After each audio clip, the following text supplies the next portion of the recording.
Hello, all, and welcome. We are back with Coaching for Transformation. Today, we're starting a new topic focused on women in leadership and what it really means to lead well, especially in environments where pressure never lets up. Stay tuned to learn more.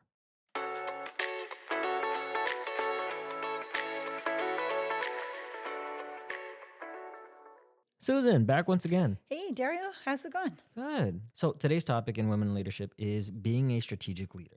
And I know that can sound super obvious, but I also know that you see a real gap here. I do, and especially women leaders, because many of the women I work with are exceptionally capable people. They're trusted, they're reliable, they're the ones people go to when things really matter. And that's exactly what makes this topic so important. Well, let's start there then. When leaders hear be more strategic, right? What do they usually think that means? Most people think it means doing more. More initiatives, more visibility, more involvement. But strategic leadership isn't about adding, it's about deciding. It's like really setting the strategy. And for women leaders, there's a pattern I tend to see over and over again. They become indispensable and kind of invisible all at the same time. Invisible how? Well, they're carrying responsibility without real influence. They're executing work that supports a strategy, but they're not always shaping it. And that difference matters. So not because they're not capable, but because reliability often gets rewarded with more doing, not more authority. And women especially have to guard against the belief that doing more is being strategic. That takes intentional decision-making about where their time and leadership energy are best spent for their goals and for the organization. Well, that's a subtle distinction. Yeah. Execution versus enterprise thinking. Exactly. And many women leaders get pulled into solving instead of prioritizing, delivering instead of deciding, and supporting strategy rather than actually shaping it. And over time, that's going to create fatigue, not because they're overwhelmed by work, but because their leadership isn't really getting fully leveraged. So when we talk about being strategic, this isn't abstract. Strategic leadership shows up in very practical ways. How broadly you're thinking about today's problem, how intentionally you're building relationships that matter, and how effectively you're influencing decisions, not just executing them. And what I see is that many women leaders are strong in execution, but not always positioned to fully use those other strategic muscles that they have.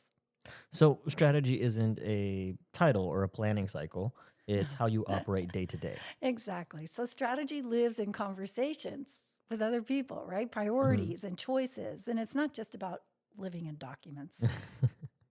So, if someone's listening and thinking, hey, that sounds like me, what should they be paying attention to?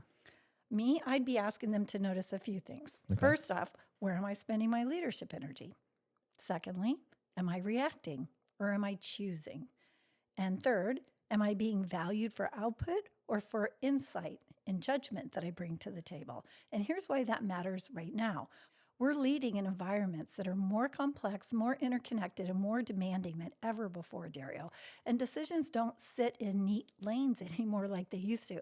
Everything touches everything else. And that kind of environment requires strategic leadership, not just operational excellence. And there's a big difference. Strategic leadership shows up less in how busy you are and more in what no longer requires you.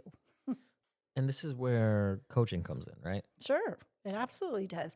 Because this shift doesn't happen by accident. Coaching creates the space that most leaders don't get on their own. And we've talked about this before.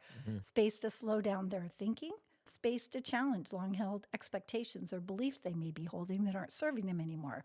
Space to decide where your leadership is truly needed for the organization that you're supporting.